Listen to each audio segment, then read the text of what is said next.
নামাজ হচ্ছে 5 ওয়াক্ত। ফজরের নামাজ, জোহরের নামাজ, আসরের নামাজ, মাগরিবের নামাজ, এশারের নামাজ।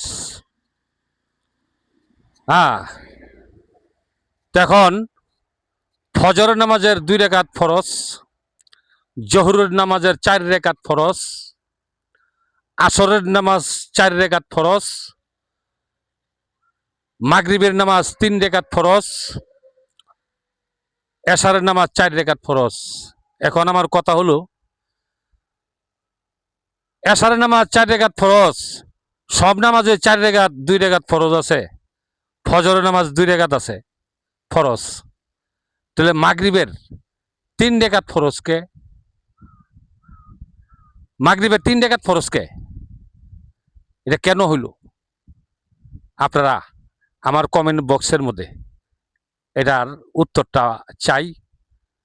এটা কেন 3 রাকাত ফরজ হইল, এ বলে আমি আমার ভিডিও শেষ করলাম। আসসালামু আলাইকুম।